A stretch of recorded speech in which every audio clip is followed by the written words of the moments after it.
नमस्कार दोस्तों, knowledge is power के इस सेशन में आपका स्वागत है। आज हम बात करेंगे 15 मई से 22 मई तक के करंट अफेयर्स के बारे में। इस पीरियड में जो भी इम्पोर्टेंट क्वेश्चन है उसको इस वीडियो में शामिल किया गया है, इसलिए आप इसे ध्यानपूर्वक पढ़ें और अपनी रणनीति में इसको शामिल करें। तो चलिए सेशन को स्टार्ट करते हैं इम्पोर्टेंट MCQ के बारे में।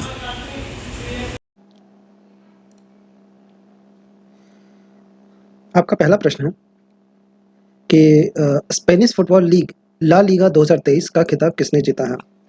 तो ये जो आपका पहला प्रश्न है, Spanish football league La Liga 2023 का खिताब किसने जीता है। तो आपके ऑप्शंस है Real Madrid FC, Espanyol, Barcelona FC और मैनचेस्टर सिटी। तो इस प्रश्न का उत्तर है आपका Barcelona FC। Football Spanish football league La Liga को किसने जीता है? बार्सिलोना FC ने। बता दें कि ये जो टूर्नामेंट है, ये टूर्नामेंट स्पेन की सबसे उच्चतम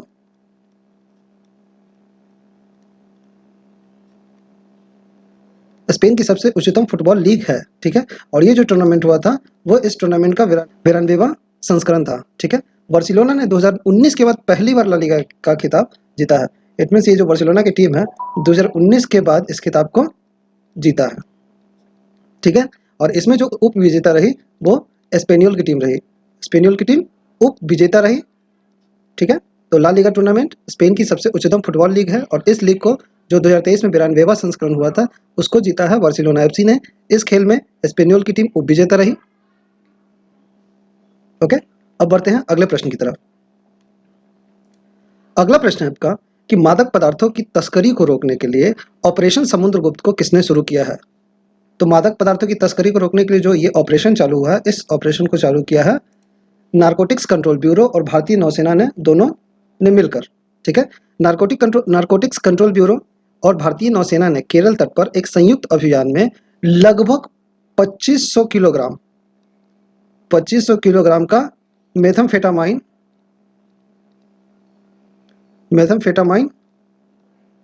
जब्त किया है, ठीक है। तो ये जो ड्रग्स की तस्करी को रोकने के लिए जो ऑपरेशन चला गया था उसका नाम है ऑपरेशन समुद्रगुप्त, जिसको नारकोटिक्स कंट्रोल ब्यूरो और भारतीय नौसेना ने शुरू किया था। एक और ऑपरेशन है जो हाल ही में काफी चर्चा में रहा था, जिसका नाम है ऑपरेशन ध्वस्त।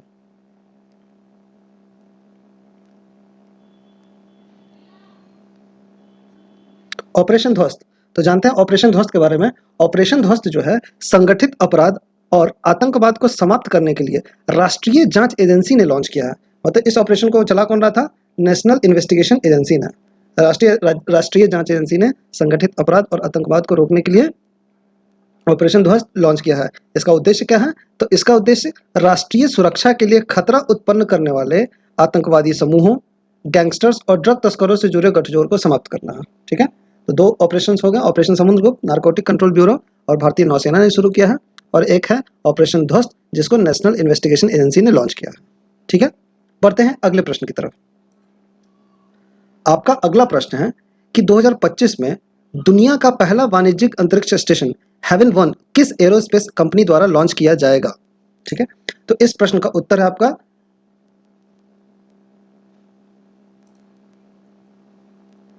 स्पेस एक्स जो अमेरिका की है और एक वास्ट वो भी अमेरिका की है। ये दोनों मिलकर जो है एक पहला वाणिज्यिक अंतरिक्ष स्टेशन हेवन 1 जो है इन दोनों के द्वारा लॉन्च किया जाएगा। एरोस्पेस कंपनी वास्ट ने, ये जो एरोस्पेस कंपनी वास्ट है ये क्या है, अगस्त 2025 तक हेवन 1 स्टेशन को लॉन्च करने के लिए एलन मस्क की स्पेस कंपनी के साथ साझेदारी की है।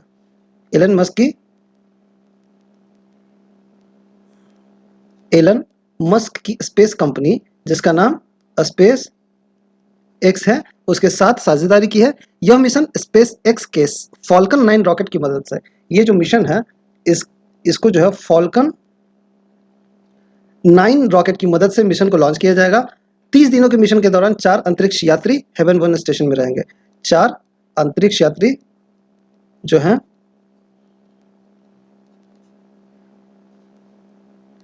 30 दिनों तक अंतरिक्ष स्टेशन में रहेंगे। ओके, तो इस प्रश्न का उत्तर हो गया आपका स्पेस एक्स, एलन मस्क की कंपनी है जो, और वास्ट, ये दोनों मिलकर जो है पहला वाणिज्यिक अंतरिक्ष स्टेशन हेवन 1 लॉन्च करेगी। ठीक है, अब बढ़ते हैं अगले प्रश्न की तरफ। अगला प्रश्न है आपका, जलवायु परिवर्तन से निपटने के लिए मेरी लाइफ नामक मोबाइल ऐप को किसने लॉन्च किया है? ठीक है, तो जलवायु परिवर्तन से निपटने के लिए मेरी लाइफ नामक मोबाइल और ऐप लॉन्च किया है आपका भूपेंद्र यादव, जो पर्यावरण मंत्री हैं। उन्होंने मेरी लाइफ नामक एक मोबाइल ऐप लॉन्च किया है। जानते हैं इसके बारे में? केंद्र सरकार ने जलवायु परिवर्तन से निपटने में युवाओं की भागीदारी को प्रोत्साहित करने के लिए युवाओं की भागीदारी को प्रोत्साहित करने के लिए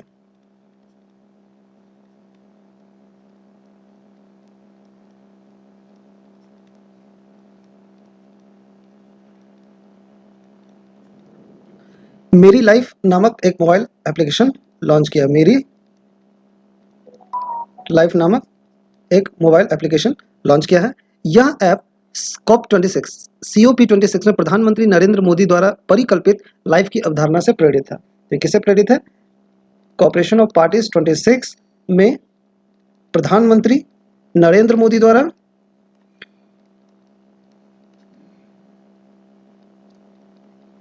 परिकल्पित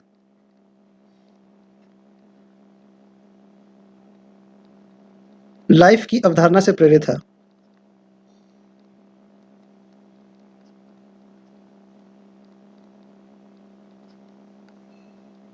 ठीक है, तो मेरी लाइफ नामक मोबाइल ऐप भूपेंद्र यादव ने लॉन्च किया है, जो पर्यावरण मंत्री है। ठीक है, अब बढ़ते हैं अगले प्रश्न की तरफ। अगला प्रश्न है आपका कि किस वैश्विक प्रौद्योगिकी कंपनी ने IIT मद्रास के नए सेंटर फॉर रिस्पॉन्सिबल AI में $1 मिलियन का निवेश किया है? तो इस कंपनी का नाम है आपका गूगल। गूगल को IIT मद्रास नवगठित centre for responsible artificial intelligence के प्लैटिनम कंसोर्टियम के सदस्य के रूप में घोषित किया गया। गूगल को क्या घोषित किया गया है? Platinum consortium.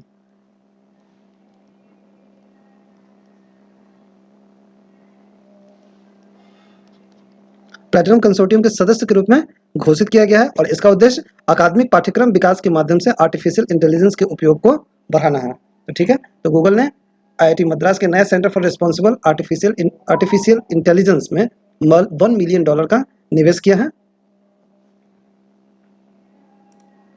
अगला प्रश्न है आपका कि माउंट एवरेस्ट पर 26 बार फतह करने वाले दुनिया के दूसरे व्यक्ति कौन बने हैं? तो आपका ऑप्शन है गर्टरूड कपुसिम्बी, डेविड एटनबरो, सेसिल नटजेवेट और पासंग दावा शेरपा। तो इस प्रश्न का उत्तर है आपका, काफी इंपॉर्टेंट क्वेश्चन है जो हर बार किसी न किसी रूप में एग्जाम में ये आता है। तो माउंट एवरेस्ट को 26 बार फतह करने वाले दुनिया के दूसरे व्यक्ति कौन बने हैं? तो पासंग दावा शेरपा बने हैं, जो नेपाल के हैं। ठीक है, ये तो दूसरे व्यक्ति है। तो पहले व्यक्ति कौन है? तो आपके जो इस मामले में पहले व्यक्ति हैं उनका नाम है कामी रीता शेरपा। कामी रीता शेरपा। ठीक है, ये पहले व्यक्ति हैं जिन्होंने माउंट एवरेस्ट को 26 बार फतह किया है। दूसरा हो गया पासंग दावा शेरपा। और जानते ही हैं कि माउंट एवरेस्ट दुनिया का सबसे ऊंचा पर्वत है जो हिमालय की महालंगर हिमाल उपश्रेणी में स्थित है। ठीक है, अब बढ़ते हैं अगले प्रश्न की तरफ। तो अगला प्रश्न है आपका कि कृषि मंत्री नरेंद्र सिंह तोमर ने एकीकृत जैविक नियंत्रण प्रयोगशाला का शुभारंभ कहां किया है? ठीक है, तो इस प्रश्न का उत्तर है आपका हैदराबाद। यह सुविधा विस्तार कर्मियों को कृषि और बागवानी फसलों में कीट प्रबंधन के गैर रासायनिक विकल्पों को बढ़ावा देने में मदद करेगी। तो ये जो है कि एकीकृत जैविक नियंत्रण प्रयोगशाला जो है इसका शुभारंभ हैदराबाद में किया गया और कर्मियों को जो है कृषि और बागवानी फसलों में कीट प्रबंधन के गैर रासायनिक विकल्पों को बढ़ावा देने में मदद करेगा। ठीक है, तो अब बढ़ते हैं अगले प्रश्न की तरफ।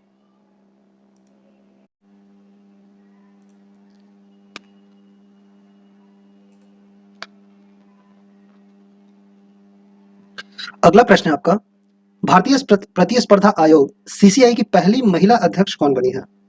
ठीक है, तो भारतीय प्रतिस्पर्धा आयोग की पहली महिला अध्यक्ष आपका ऑप्शन है जानवी डांगेती, सुरेखा यादव, रवनीत कौर और शैलजा धामी। तो इस प्रश्न का उत्तर है आपका रवनीत कौर। सॉरी, नाम लिखने में गलती हो गई है। इनका नाम है रवनीत कौर। ठीक है, तो ये सीसीआई की पहली महिला अध्यक्ष बनी है। सीसीआई के बारे में जान लेते हैं। CCI competition commission of India है। इसकी स्थापना जो है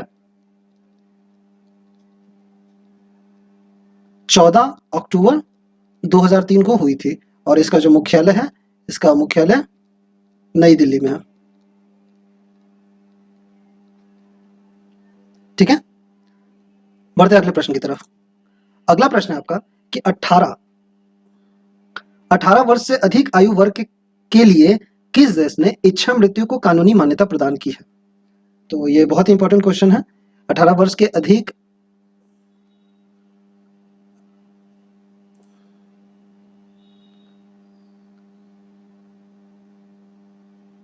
माफ कीजिएगा, लिखने में गलती हो गई। 18 वर्ष के अधिक आयु वर्ग के लिए किस देश ने इच्छा मृत्यु को कानूनी मान्यता प्रदान की है? तो आपके ऑप्शंस हैं इजराइल, पुर्तगाल, अमेरिका और डेनमार्क। तो आपके इस प्रश्न का उत्तर है आपका पुर्तगाल। पुर्तगाल ने इच्छा मृत्यु को कानूनी मान्यता प्रदान कर दी है। इस कानून के प्रावधान के तहत 18 वर्ष से अधिक आयु वर्ग के लोगों को जो गंभीर रूप से बीमार है और असहनीय पीड़ा में है, उन्हें मरने में सहायता का अनुरोध करने की अनुमति दी जाएगी। मतलब कि जो व्यक्ति जो 18 वर्ष से ऊपर है, जो अत्यधिक बीमार हो या असहनीय पीड़ा से ग्रसित हो, तो उन्हें मरने में सहायता का अनुरोध करने की अनुमति दी जाएगी। यह कानून केवल स्वास्थ्य से जुड़ी स्थायी और असहनीय दर्द से पीड़ित लोगों के लिए जारी किया गया। मतलब इस कानून को के तहत वे लोग ही आएंगे जो गंभीर रूप से बीमार हैं, स्वास्थ्य से जुड़ी समस्याओं से जूझ रहे हैं, असहनीय दर्द से पीड़ित हैं, उनके लिए है। ठीक है, तो इच्छा मृत्यु को कानूनी मान्यता प्रदान करने वाला देश कौन हो गया है? पुर्तगाल। ठीक है, अब बढ़ते हैं अगले प्रश्न की तरफ। अगला प्रश्न है आपका कि संयुक्त राष्ट्र द्वारा जारी world economic situation and prospect report for mid 2023 नामक रिपोर्ट के अनुसार वित्त वर्ष 2024 में भारत की अर्थव्यवस्था किस दर से बढ़ेगी? तो यूएन ने एक रिपोर्ट जारी की है भारत की अर्थव्यवस्था से संबंधित कि वो 2024 में भारत की विकास दर क्या रहेगी। जिस रिपोर्ट को उसने पब्लिश किया है संयुक्त राष्ट्र द्वारा, उसका नाम है world economic situation and prospect report for mid 2023। तो इसके अनुसार जो अनुमान लगाया गया है वो अनुमान है आपका 6.7%। ठीक है, इस रिपोर्ट के अनुसार भारत जो दक्षिण एशियाई क्षेत्र की सबसे बड़ी अर्थव्यवस्था है, इस रिपोर्ट में बताया गया कि भारत जो है दक्षिण एशियाई क्षेत्र की सबसे बड़ी अर्थव्यवस्था है। 2023 में यह 5.8% और 2024 में यह 6.7% की अर्थव्यवस्था में वृद्धि दर्ज करेगा। ठीक है, तो इस प्रकार इस प्रश्न का अभिष्ट उत्तर हो गया 6.7%। अब बढ़ते हैं अगले प्रश्न की तरफ। अगला प्रश्न है आपका कि भारत ने किस देश के साथ मिलकर 50 स्टार्टअप एक्सचेंज प्रोग्राम को शुरू किया है? ठीक है, तो आपके ऑप्शंस है डेनमार्क, सिंगापुर, ओमान और बांग्लादेश। तो इस प्रश्न का उत्तर है आपका बांग्लादेश। ठीक है, इस कार्यक्रम के तहत बांग्लादेश के 50 स्टार्टअप्स और भारत के 50 स्टार्टअप्स एक दूसरे के देश में यात्राएं करेंगे और साझा सहयोग को विस्तार देंगे। तो इस प्रकार भारत का 50 स्टार्टअप और बांग्लादेश के 50 स्टार्टअप दोनों एक दूसरे की यात्रा करेंगे और साझा सहयोग को विस्तार देंगे। तो इस प्रकार इस प्रश्न का अभिष्ट उत्तर हो गया आपका बांग्लादेश। बढ़ते हैं अगले प्रश्न की तरफ। अगला प्रश्न है आपका कि एशिया पेट्रोकेमिकल उद्योग सम्मेलन 2023 की मेजबानी कौन सा देश करेगा? ठीक है, तो इस प्रकार एशिया पेट्रोकेमिकल उद्योग सम्मेलन 2023 की मेजबानी कौन सा देश करेगा? तो इस प्रश्न का आपका अभिष्ट उत्तर है भारत। इस सम्मेलन का उद्देश्य क्षेत्रीय बाजार के रुझानों और स्थायी समाधानों में अंतर्दृष्टि प्राप्त करना है। ठीक है, बेसिकली क्षेत्रीय बाजार के रुझानों और स्थायी समाधानों से संबंधित ये सम्मेलन है जिसकी मेजबानी भारत कर रहा है और इसका आयोजन जो है, इसका आयोजन नई दिल्ली में होगा। ठीक है, और इसके आयोजन का यह 41वां संस्करण होगा।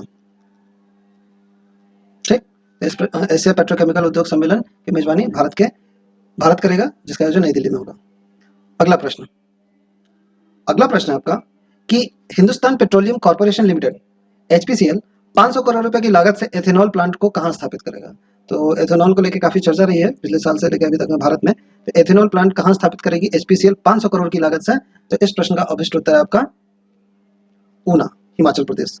हिमाचल प्रदेश में एचपीसीएल एथेनॉल प्लांट को स्थापित करेगा। ठीक है, बढ़ते हैं अगले प्रश्न की तरफ। अगला प्रश्न है आपका,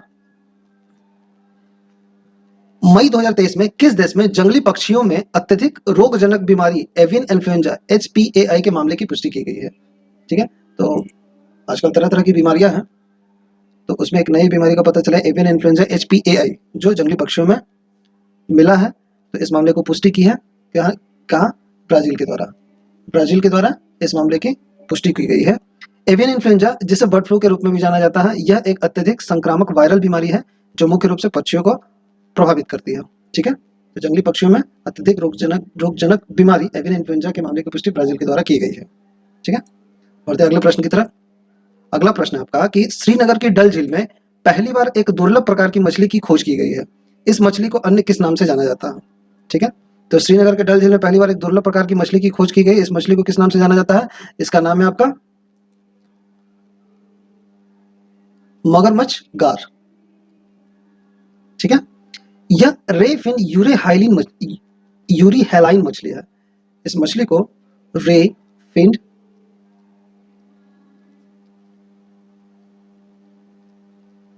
यूरीहेलाइन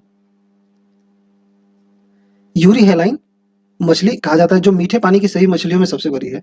इट मीन्स कहने का मतलब है कि यह मीठे पानी की मछलियों में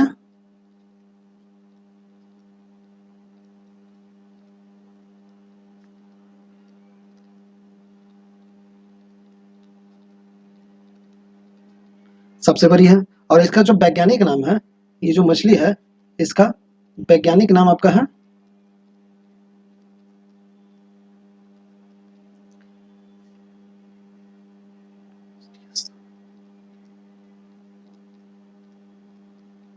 एट्रेक्टोस्टियस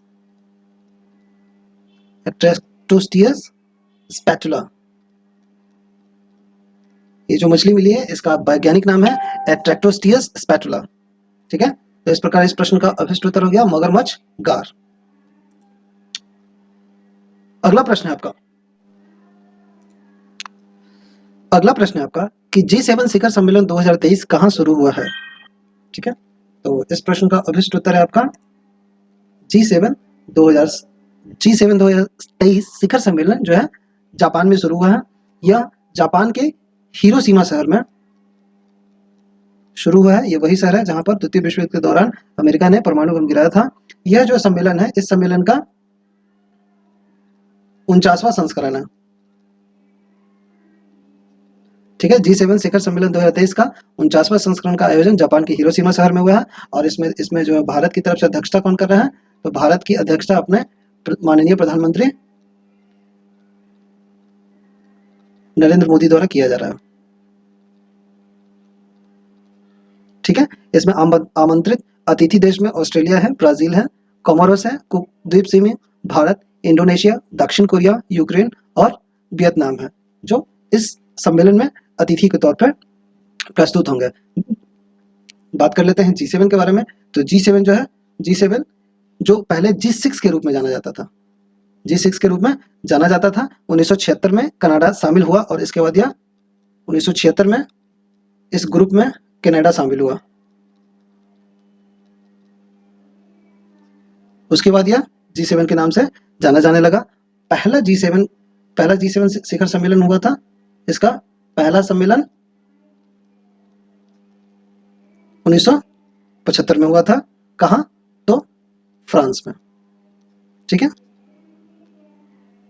तो G7 शिखर सम्मेलन 2023 जापान में शुरू हुआ।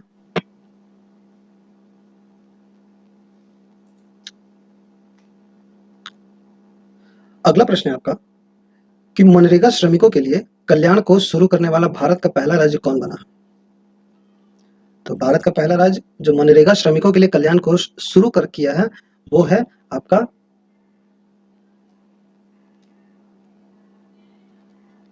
केरल।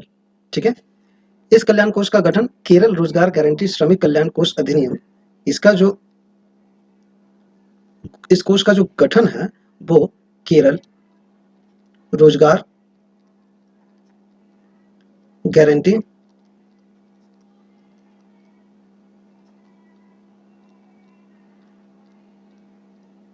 श्रमिक अधिनियम 2021 के अनुसार किया गया है। इसके तहत 60 वर्ष की आयु पूरी करने वाले श्रमिक पेंशन के हकदार होंगे, जो अन्य लाभों के बीच चिकित्सा उपचार, शिक्षा और विवाह के लिए वित्तीय सहायता भी प्रदान करेगा। इट मीन्स के 60 वर्ष से अधिक आयु जो पूरी कर लेंगे वो श्रमिक पेंशन के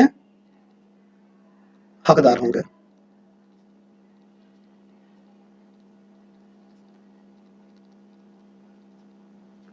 ठीक है, तो श्रमिकों के लिए कल्याण को शुरू करने वाला भारत का पहला राज्य हो गया आपका केरल। बढ़ते हैं अगले प्रश्न की तरफ।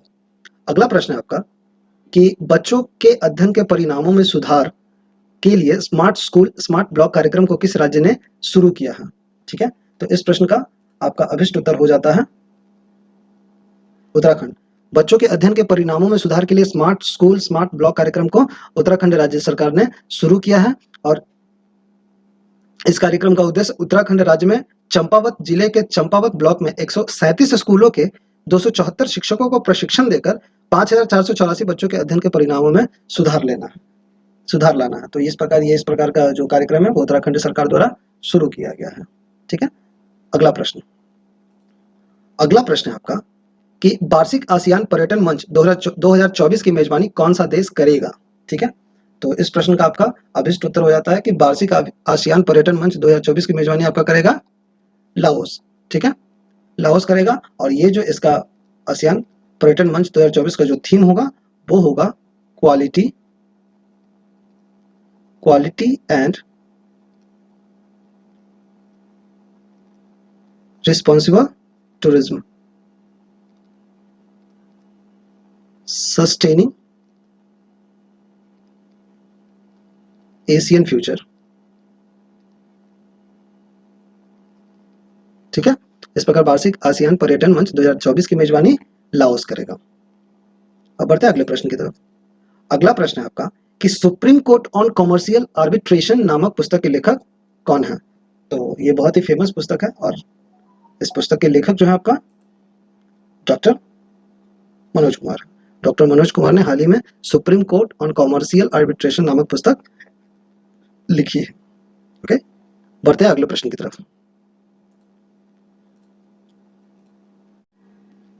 चक्रवात से प्रभावित म्यांमार की सहायता के लिए भारत ने कौन सा ऑपरेशन शुरू किया है? तो आपका ऑप्शन है ऑपरेशन करुणा, ऑपरेशन दोस्त, ऑपरेशन गंगा और ऑपरेशन कावेरी।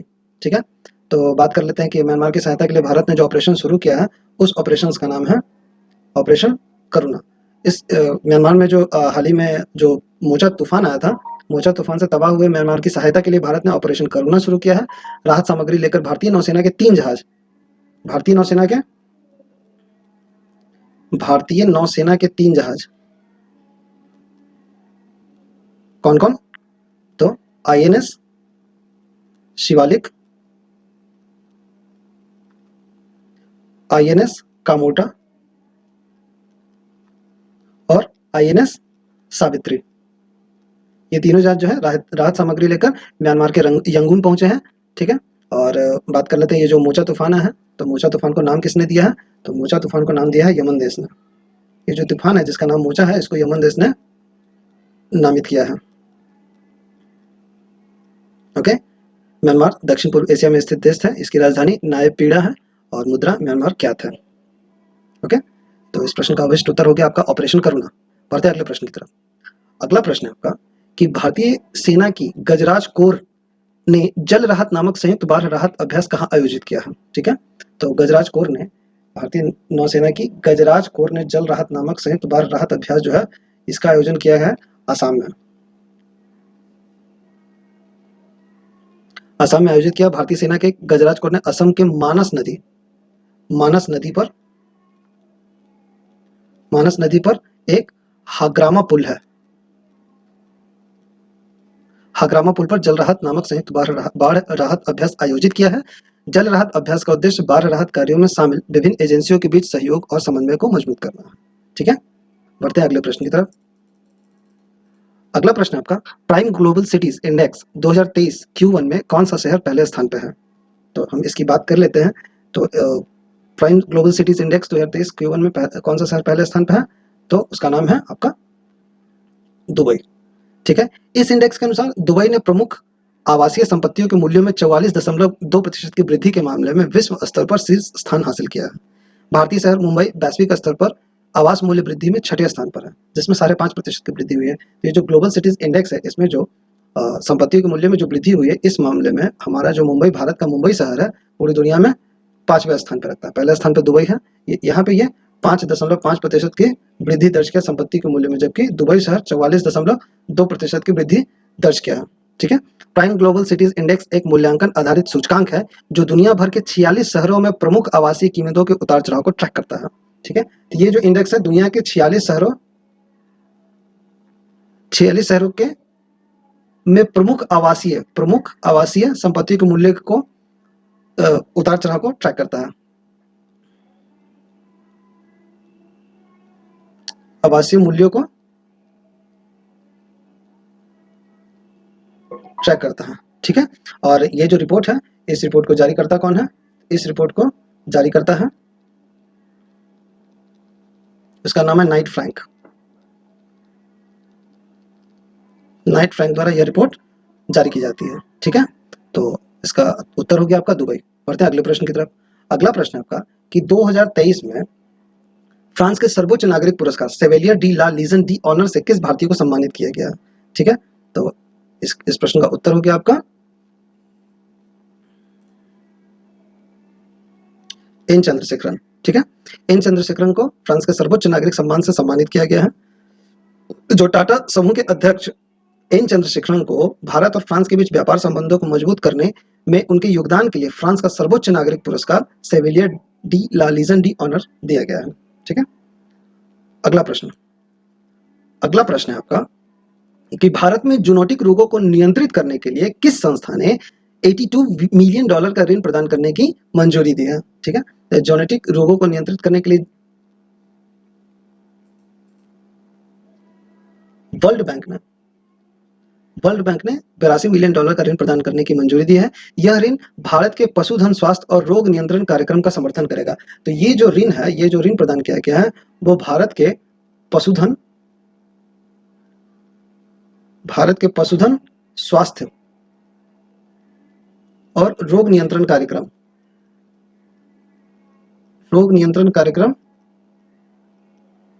को समर्थित करेगा, जिसका उद्देश्य पशु रोगों और जुनूस को नियंत्रित करना है।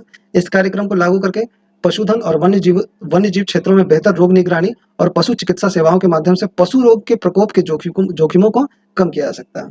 ठीक है, तो इस प्रश्न का अभिष्ट उत्तर हो गया आपका वर्ल्ड बैंक। ठीक है, अब बढ़ते हैं अगले प्रश्न की तरफ।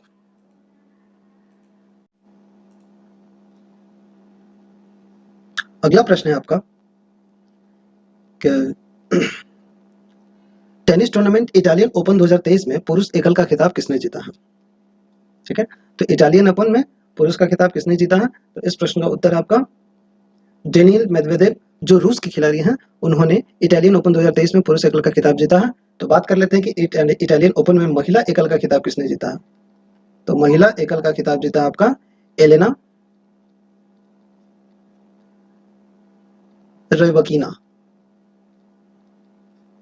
रैबकीना, जो कजाकिस्तान की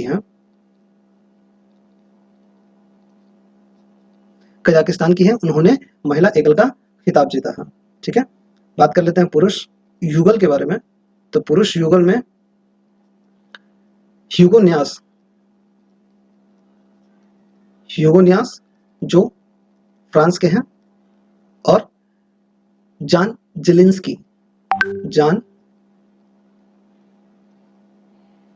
जिलिंस्की जो पोलैंड से हैं। इन दोनों ने इटालियन ओपन का पुरुष युगल खिताब जीता है। बात कर लेते हैं महिला युगल के बारे में। तो महिला युगल का जो खिताब है वो जीता है स्टॉर्म सैंडर्स जो ऑस्ट्रेलिया से हैं, और एंड एलिस